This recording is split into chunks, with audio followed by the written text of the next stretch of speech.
welcome to Let's Unravel, and I'm your friend Christina. So hot take, do onions belong on salads? Let me know your thoughts in the comment below, and I'll let you know my thoughts at the end of this episode. Thanks for stopping by. Whether you're a friend of the podcast or a new listener, I just wanted to say welcome. So we have some new and exciting things coming to Let's Unravel. I'm talking new guests, I'm talking new topics, and so much more. And you are not going to want to miss a thing. So make sure you're pressing that subscribe button, that follow button, anywhere you might listen, from YouTube to Spotify to Apple Podcasts. Now, if you want to see short clips of the show and see all new announcements, you are going to want to make sure that you are following us on Instagram and TikTok at Let's Unravel Pod, because after all, you're not going to want to miss a thing. So let's move into our favorite topic here at Let's Unravel. Win of the week. So the win this week is, I wanted to give a big shout out to my dad. He has officially retired, and now it's just exciting to see that he gets to enter into this whole new phase of life of retirement. Happy retirement, Dad. Congratulations. You did it. Now, without any further ado, let's move into our topic of the week. What are we unraveling today? Let's unravel building credibility. Now, we have talked about so many things here at Let's Unravel. We've talked about dreams. We've talked about expectations. We've talked about the foundations of your 20s. And now today, we are going to talk about building credibility. And I think credibility is one of the most important things to focus on in your 20s, especially if you're trying to build a career. Credibility is the secret sauce to success. Having worked in a variety of places, and specifically working in a startup and also working in corporate, I have been around a variety of successful people. And if there's one thing I've noticed among all these successful people is they have credibility. And so in order for us to build credibility, I think we first have to know what credibility is. So of course, I'm going to give you a definition of a word. So credibility, it's the quality of being trusted and believed in. In a lot of ways, I think you can even say like, AKA, it's your reputation. And one of the most important things in life is your reputation. Because when you leave a room, when people talk about you when you're no longer in that room, that's your credibility. That's your reputation. Your credibility, your reputation, that is something that will far outlive who you are. It will also enter rooms prior to you even getting there. So I've said credibility is the secret sauce to success. Now, to build credibility, and now that we've defined what credibility is, and basically credibility is trust. It's an endorsement. An endorsement is just someone backing up really who you are. So, I always think about it in terms of like a presidential election where you'll always hear someone say, I endorse this candidate, meaning they stand behind them, they back them. So with credibility being the secret sauce to success, I am going to give you my 2 best practices that I've used to build credibility in this episode. There's a couple things that we're going to want to look at. So like I said, it's trust, it's an endorsement, it's your reputation, but a big component about also establishing credibility, or really the results of credibility, is a strong network. So let's set the scene here. Let's say you're in your early to mid 20s. You're anywhere from 22 to 25, or you could have been like me. I was closer to 25, almost 26 when I was working in a startup. But let's talk about building a network. Your network will slowly start with the people that you work around you. It could be people you went to school with. It could be people in a variety of different walks of life. But the people that you're going to most likely make the biggest impression on are usually the people you work with. And the reason why this is because think about it, you're spending 40 plus hours a week working with these individuals. So you want to make sure you're making a lasting impression on those individuals, whether it's your peers or whether it's your manager. You want to make that lasting impression. Now, building a network is vastly different based on each person. And the reason why it's vastly different is because we have 2 different types of people. We have introverts and we have extroverts. Now, I'm going to reveal a little secret here. I'm a big time introvert. All of my friends know just how introverted I am. I mean, I am someone that I'll make plans to hang out with somebody, but if the plans get canceled, I'm instantly 1,000 times happier. I am someone that I will go out for a social gathering and I won't need another social gathering for like a month. I am a true introvert. And naturally, I've fallen into every extroverted job I could possibly find. So if you're someone that's been an introvert, maybe your favorite thing is not to talk about yourself, I got some tips for you. Now, if you happen to be an extrovert, I am so sorry. I have no tips for you. Honestly, I think extroverts are great. Half of the friends I've had have all been extroverts, and it's like you guys have such an amazing gift of just being able to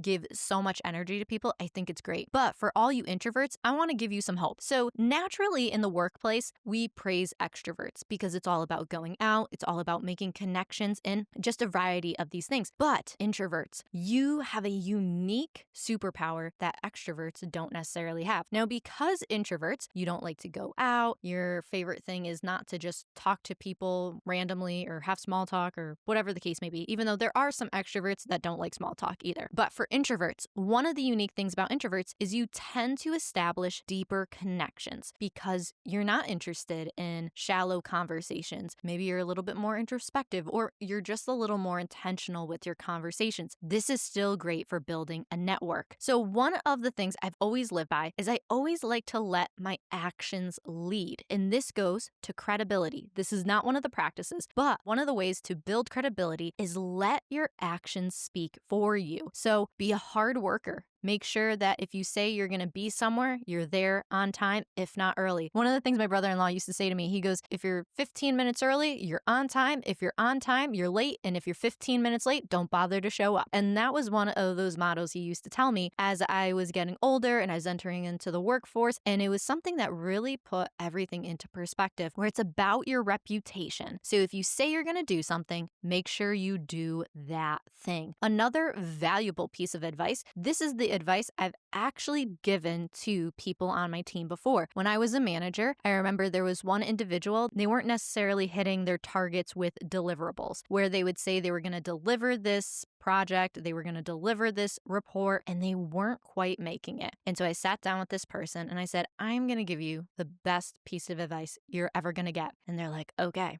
And I said, have you ever heard of the phrase under promise and over deliver? And in a lot of ways, it feels like you're lying. You're not, though. The idea is, in the event that you happen to underestimate how long something's going to take you, if you under promise. So let's say you know that a certain report is going to take you 8 hours to do. And say someone asks you in the very beginning of your day, and they say, hey, we are going to need this particular report. When do you think you can have it? And say you say by the end of the day. But that basically only really gives you a tight timeline of maybe 8 hours. Now, what you want to do is you want to under promise and over deliver. So if you say, I can have that to you within 48 hours, basically what you're just doing is you're providing yourself with more time than just stating by end of day. And then what happens is if you have the report done by end of day, you can send it and then you instantly look like you overperformed. So this is a little tip and a trick. And the thing is, honestly, one thing I've learned with being in corporate and even working with people in all different kinds of customer service areas, it's always better to under promise and over deliver. It's just the way it works out, especially if you run into issues. There's nothing worse than, like, I think about the pizza companies. I don't remember which company it was, but it used to be call your order in, we'll deliver it to you all within under an hour. And if we're over an hour, the pizza's free. That was a crazy promotional period this pizza company was running. I'm sorry, I don't remember which pizza company it was, but that is a crazy promise. But if you know you can fulfill that promise, by all means. But then if you fail that promise, are you ready to pay the price of whatever the product is? So in that instance, it was giving a free pizza away. Or I always think about Dairy Queen, how they would have the Frosties and they would flip them. And if the ice cream fell out, then you would have gotten your ice cream free. But once again, if you notice with Dairy Queen, they perfected it. So every time they flipped it, it didn't fall out. Or my favorite is, I think the Dairy Queen I go to, they have a sign that says, we don't do the flip anymore. And I think that is absolutely hysterical. So whatever you promise people, make sure you can deliver it. And by using this tip of under promise, over deliver, this is an idea where you start to build a repertoire, credibility, reputation. You're starting to establish a pattern with people. And this is crucial with your network. Everybody wants someone that they can trust. Everybody wants someone they can rely on. Why? Because trust, endorsement, credibility. And as you're entering into a new job, a new career, or honestly, any phase of life, one of the most important things you want to do while you're starting to establish a network is you want to lead with value. So a perfect example is, say you have absolutely nothing to offer. So you're fresh out of school. Maybe you're someone like me. I had only worked in retail, had no corporate experience. How do you lead with value? Well, there is one value and there is one currency that we all have, and that is time. Now, time is irreplaceable, and that is something everyone at some point comes to terms with. So with you being young, you have time. That is a currency that everybody wants. But what you also have in your early 20s is you have a lot of energy. You think about a lot of these managers in these roles, they're maybe in their late 20s, their 30s, their 40s, their 50s. They're more senior roles. And a lot of them have families or they have stressful jobs. And so what's one of those things that slowly drains over time? Their energy. So here is a perfect example. Lead with value. So time, what is something that you can do? If you are able to help someone, so if let's say you want to learn a new skill. So you find someone with a skill that you want to learn. Maybe you want to learn Excel better, and you find someone in your office that's really good at Excel. And this is where you can start to lead with value. So you could say something like, hey, would you mind if we trade skills? Where it could be something, maybe you're really good with English, grammatically, whatever the case may be, and you decide to switch skills where they are going to give you 15, 30 minutes a day where they're going to teach you all kinds of stuff with Excel. But what you're going to do is something that takes them maybe about an hour or something that's kind of tedious, but they can hand off to you. You're going to lead with value and you're going to say, I'm going to take that off your plate for you. And you don't have to worry about it. Now, what is happening is twofold. One, you start to look like you're a team player, which you are. And two, the next thing that's happening is you're learning a new skill, which is Excel, and you're learning another new skill, which is whatever the item is the person has handed off to you. And then by the end of it, based on how well of a job you are executing whatever the project is that person gave to you, you are now starting to build a network. And people are starting to see if they can trust you. And so you might be asking me, this doesn't really make sense. I don't know how to really apply this to my life. I promise you, there are people in organizations that want to teach and train. There are people within organizations that want to answer questions. Sometimes you have to first make the first move, but you always have to lead with value. People want to pour into other people, but at the end of the day, when you're in a tight time frame and you have a lot of things that you need to turn over, you also need to provide that person with value because it also has to go back to deliverables, under promise, overperform. Now, before I give you my secret sauce on how to build credibility, there's one last thing I want to make you aware of, is in this whole idea of building a network, I want you to value two words. The first word is yes, and the second word is no. You need to so understand the weight of both of those words.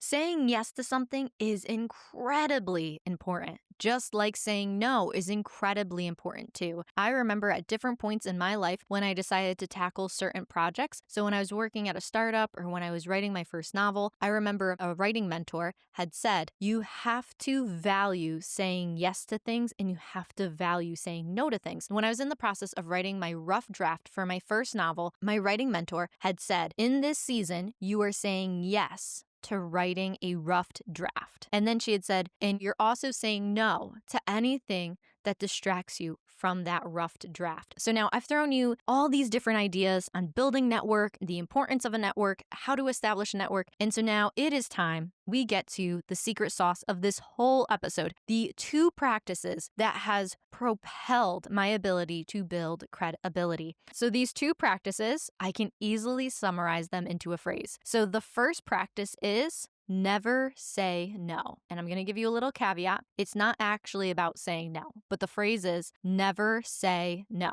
It's not actually about saying no. So the second phrase is pass the buck. Now, if you're anything like me, the first thing I would be saying is those are the weirdest phrases I've ever heard. What does any of that have to do with building credibility? Well, I'm glad you asked. So let's start with never say no. Never say no has nothing to do with actually saying no. Actually, never say no. So I had learned both never say no and pass the buck when I was working in retail. The company that I had worked for, they had two mottos, and it was both of these mottos, never say no and pass the buck. And never say no, like I said, has nothing to do with saying no. What they were trying to instill in all of the workers was you never wanted to look at a customer and say, no, we don't have that. What they were promoting was they would say, you need to provide a solution. So a lot of times the solution was come order from our online store, which you would also get yelled at because you were supposed to walk them over to a computer and then pull the item up and say, look, I can simply order it for you. And so the idea was to not only provide a solution, but make it feel seamless, make it feel effortless because you had walked them over to the computer. Let's look, let's find out. And really all never say no was always about finding a solution. Now, most people would be like, well, that's just a silly phrase you learned in retail. Well, this phrase actually propelled my entire career, both within a startup, corporate, you name it, because this process was so ingrained to me that anytime I came across a problem, whether it was a problem within an organization, whether it was a product problem,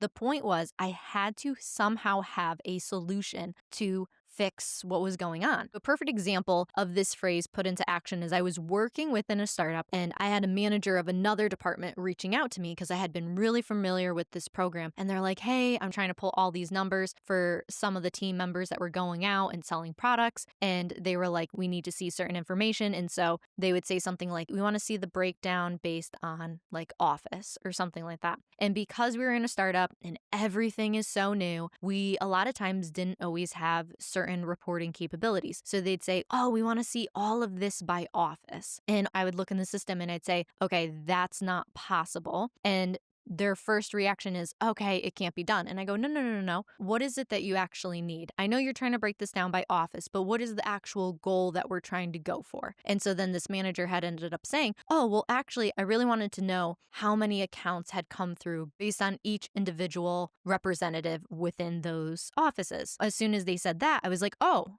I can easily pull this report based off representative. They just don't break it into offices. And they were like, oh, okay. So then that's when I was able to pull a whole Excel spreadsheet. I had everything all nicely organized. And in that moment, the manager goes, wow, you saved me and so a lot of work because I found a solution. That's where this never say no really comes into play because it's about finding a solution. There's a solution for a lot of things. Now, in this instance, the way I was able to get beyond the never saying no, so yes, technically I had said, oh no, we can't pull based off offices, but what I was doing is I needed to determine the need because the want was the office. The need was actually trying to find it based on a representative. And so because of having practiced that phrase so many times, it was something where I was easily able to get from point A to point B. Now, for you, as you're starting to implement this practice into your everyday life, your instinct is going to be no. And I'm going to tell you right now, the first few solutions you come up with, they're going to suck. It's part of life.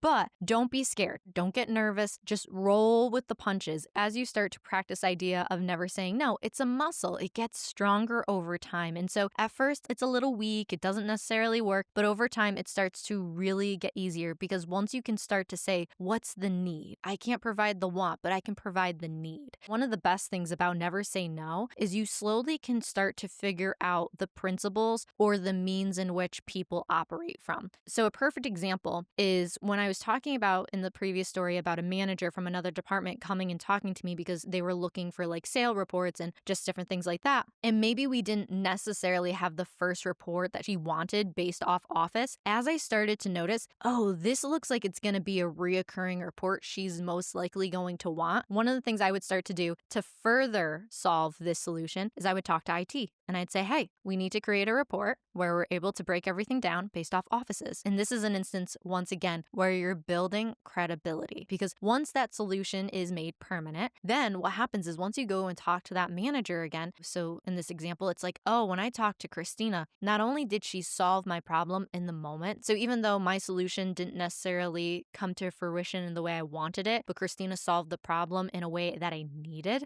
then what she's done is she's further solved the problem by going one step further. And so this is where not only are you just simply building trust, you're building that credibility, you're building that reputation, you're building that when I bring this to this individual, when I bring this to Christina, when I bring this to you, the listener, that you're able to solve a problem, that you're able to move the needle forward, people will want to reach out to you. And that's what you want. You want people to want to work with you. You want people to think highly of you. This is how you build a strong network because there's going to be a day when you're going to need that network to help further you in a certain direction. So now moving into my second practice, pass the buck. Now, pass the buck, I remember the first time I heard this, I was like, this is the weirdest thing I've ever heard. Now, if you've ever heard of pass the buck, please drop a comment down below because I had never heard of this phrase before. Basically, pass the buck means it's a phrase that's you shift the responsibility for something to someone else. That is entirely what pass the buck means. You're just moving responsibility from one person to another person. Now, I'm going to give you a little caveat.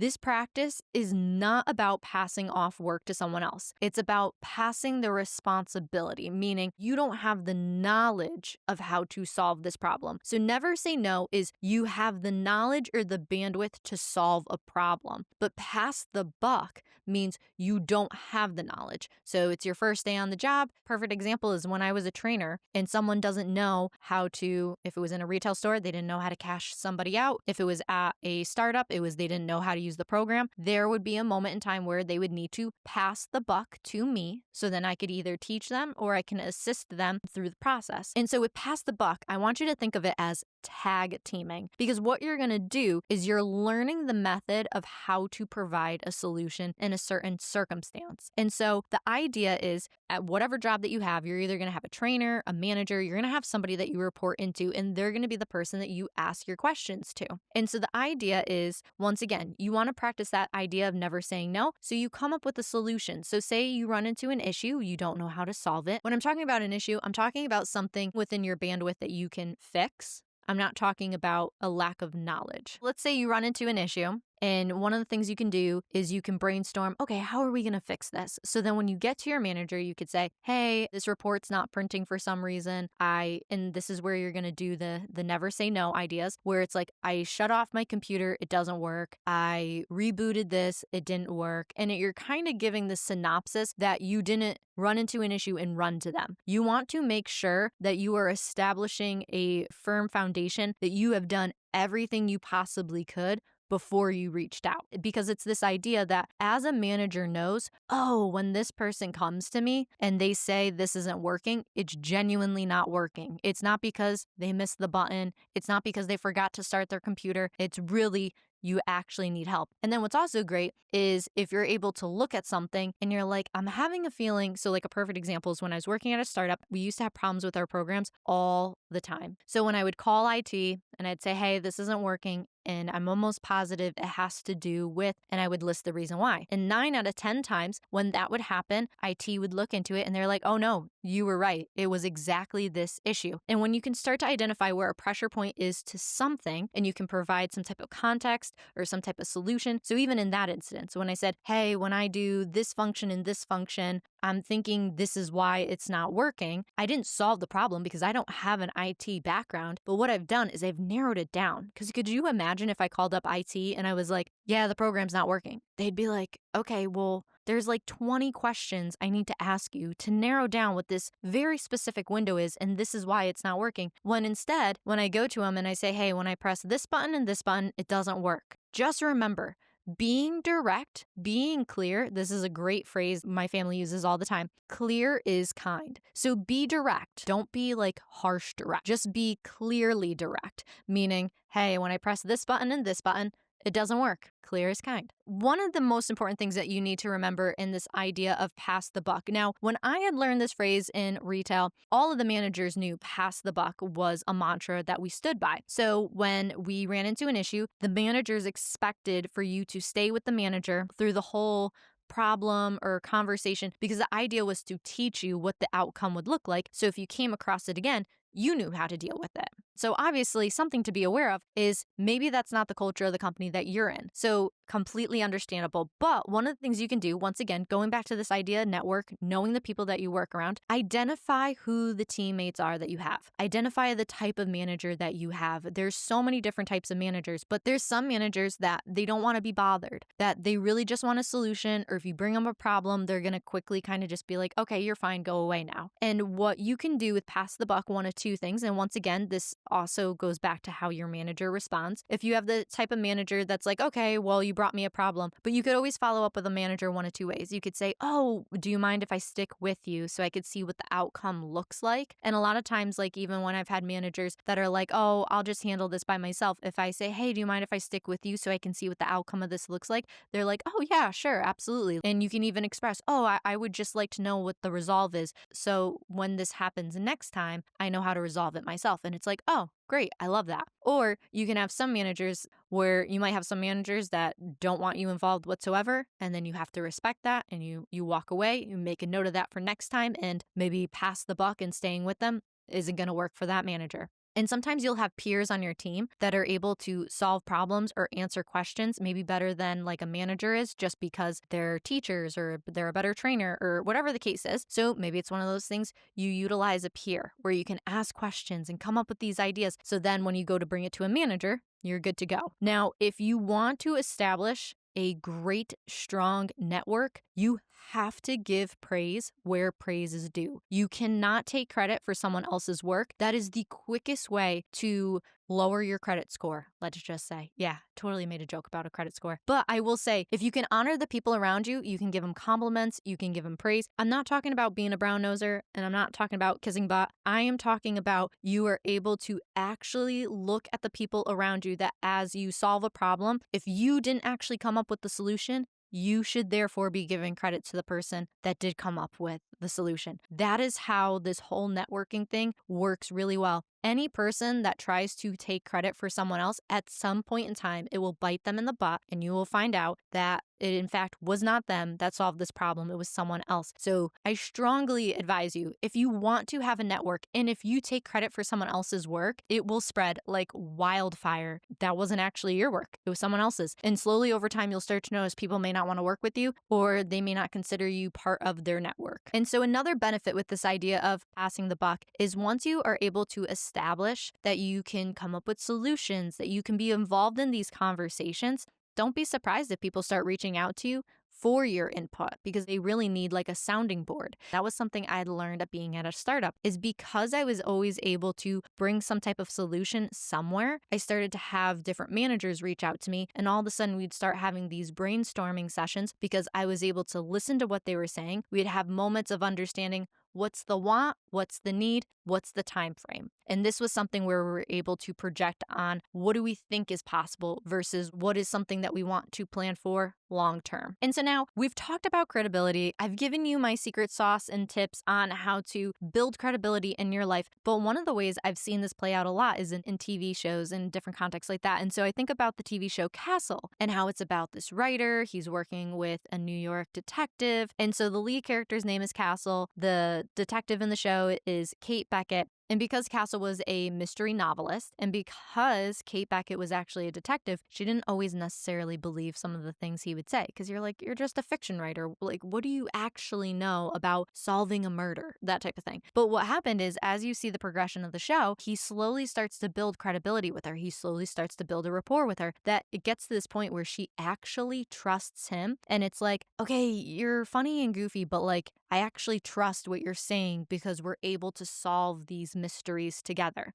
And so that's where a lot of times in TV shows, you can see where this person has built credibility with another character. You know, I think about the show Abbott Elementary, and I think about one of the main characters, Janine Teagues. And I think it's so cool with her character, how in the show, in the first season, it's like she's a newish teacher. And it's one of those things like, oh, she's so naive. Kind of just that thing, like she's young, she's naive, she has all these hopes and these ambitions. So nobody kind of gives her credibility because it's kind of like, well, you're new to this. Like, teaching hasn't worn you down yet. But then what's so interesting is over the course of the several seasons, and you start to notice that she builds credibility with the teachers around her because as she faces the different trials or as she faces different hardships, all of a sudden it's like, oh, she's still happy. Okay, like she has credibility because they've seen her go through some tricky situations. And again, I love to talk about Marvel, but I just think about Spider-Man and Tony Stark and how even in one of the Spider-Man movies, when he has gotten this really cool suit from Tony Stark and Peter Parker is like, this is the best, all this stuff. And then all of a sudden Tony Stark's like, you're undeserving of it. I'm taking it away. Because it was this idea of where it's like,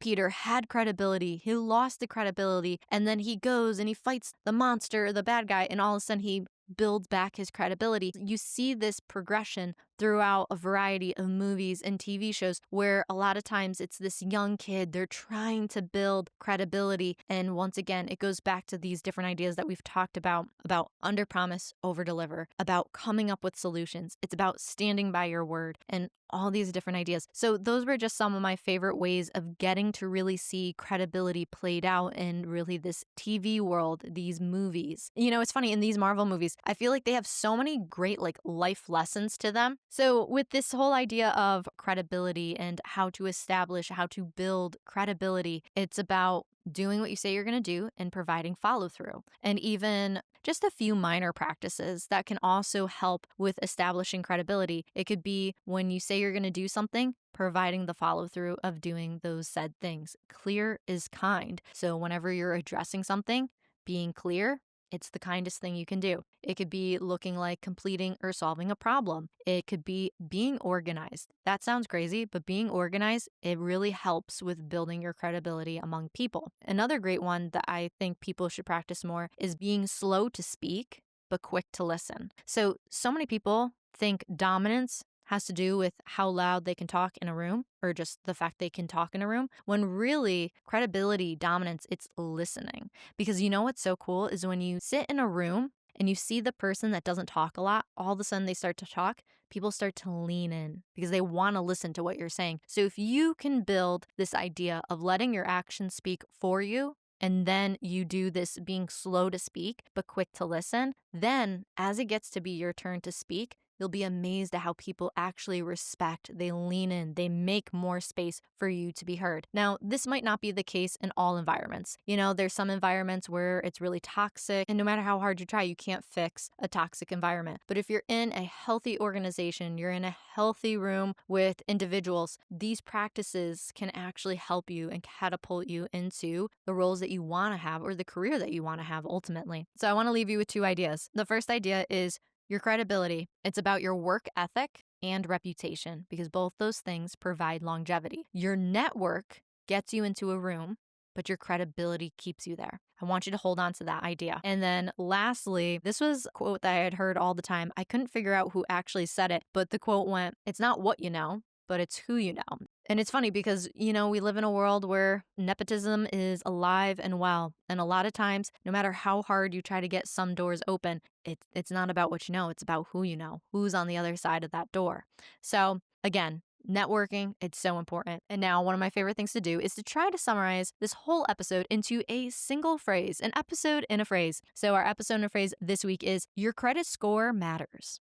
I purposely tried to restrain from as many credit score jokes as I possibly could. But if there's one thing I want you to take away from this is build a credit score. And not the type with just credit cards, but a credit score among your network, among your peers, among your organization, because it will project you into the career and into the life that you want. So, all right. So without any further ado, let's jump into sticky thoughts that stick. So 1, credibility is the trust and endorsement of others. 2, never say no. 3, pass the buck. And last but certainly not least, 4, your credit score matters because your network opens the door and your work ethic and reputation keep you in the room. So thank you so much for hanging out with me and talking all things about building credit, or should I say building credibility. So I'd love to connect with you more. You can connect with us on Instagram, TikTok, and YouTube at Let's Unravel Pod. If you enjoyed this week's episode of the podcast show in general, please leave a review on Apple Podcast or Spotify. Your comments and 5-star ratings go a very long way. Also, please don't forget to hit that follow button or subscribe button wherever you might listen to stay up to date on all new episodes. We have new episodes coming out every single Thursday, and you're not going to want to miss a thing. Well, I guess it's that time of the episode to tell you my hot take. Do I think onions belong on salads? I'm going to be honest.